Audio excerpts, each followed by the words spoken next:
100 feet below the bustling streets of Greater London lies a silent, echoing void.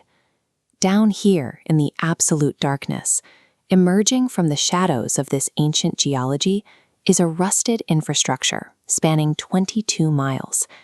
Intersecting subterranean passageways are lined with 15,000 World War II bunk beds, slowly oxidizing in the damp air, while suburban street signs mark out phantom neighborhoods in the pitch black.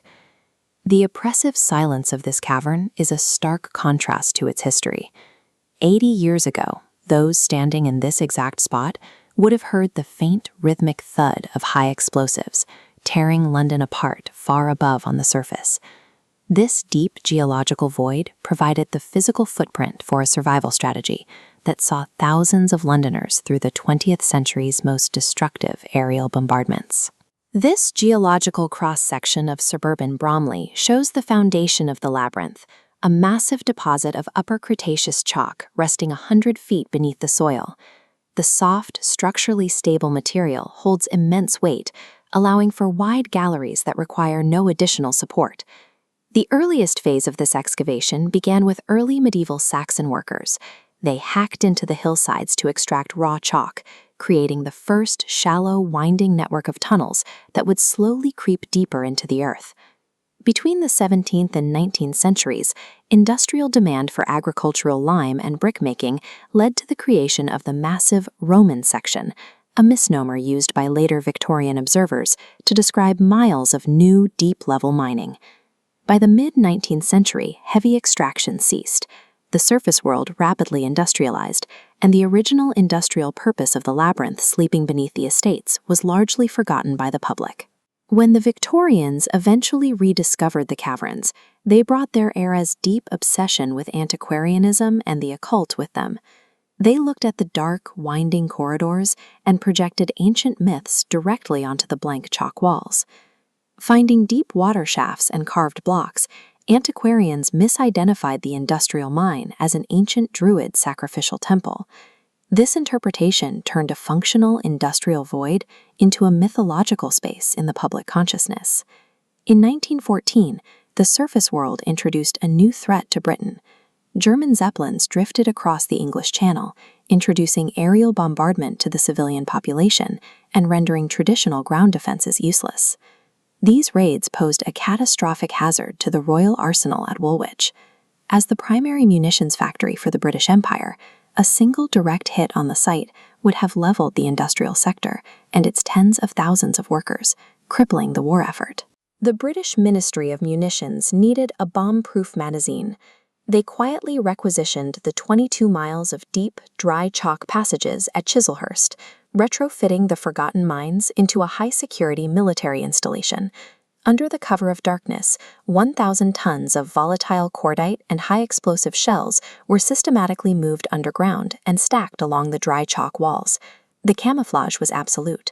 The suburban estates and manicured gardens of Bromley carried on with daily life, showing zero signs of the military activity operating directly beneath their floorboards. During the First World War, the ancient geology of the region was weaponized as a shield, providing a level of security that armor alone could not achieve. That geological shield was called upon again in September 1940. As the Luftwaffe began raining fire on London night after night, the Blitz transformed the East End into a landscape of burning timber and collapsing brick.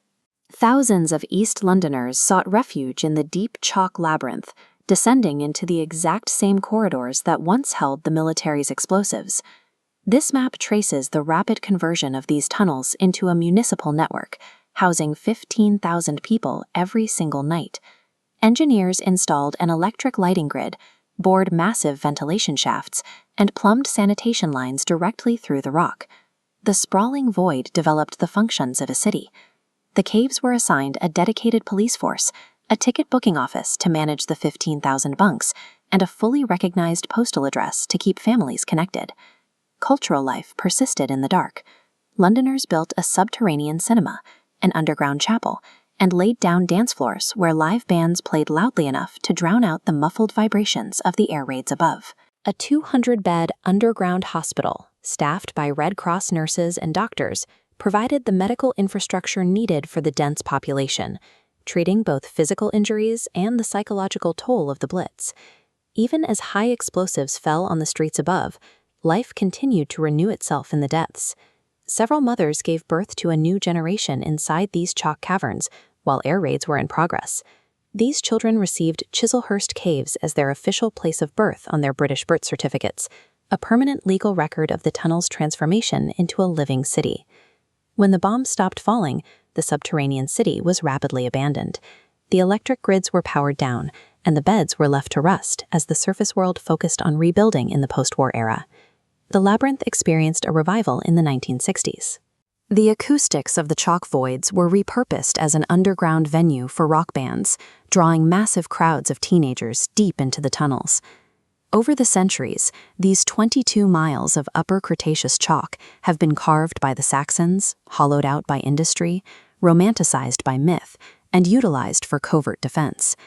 In the autumn of 1940, these tunnels moved from a forgotten industrial relic to a lifeline for 15,000 people, preserving a community's culture when the surface world was under threat.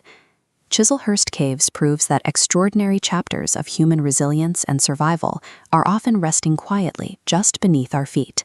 Thank you for exploring with us. To uncover more forgotten histories and subterranean secrets, subscribe to the Hidden Britain Archive. Until next time, keep looking deeper.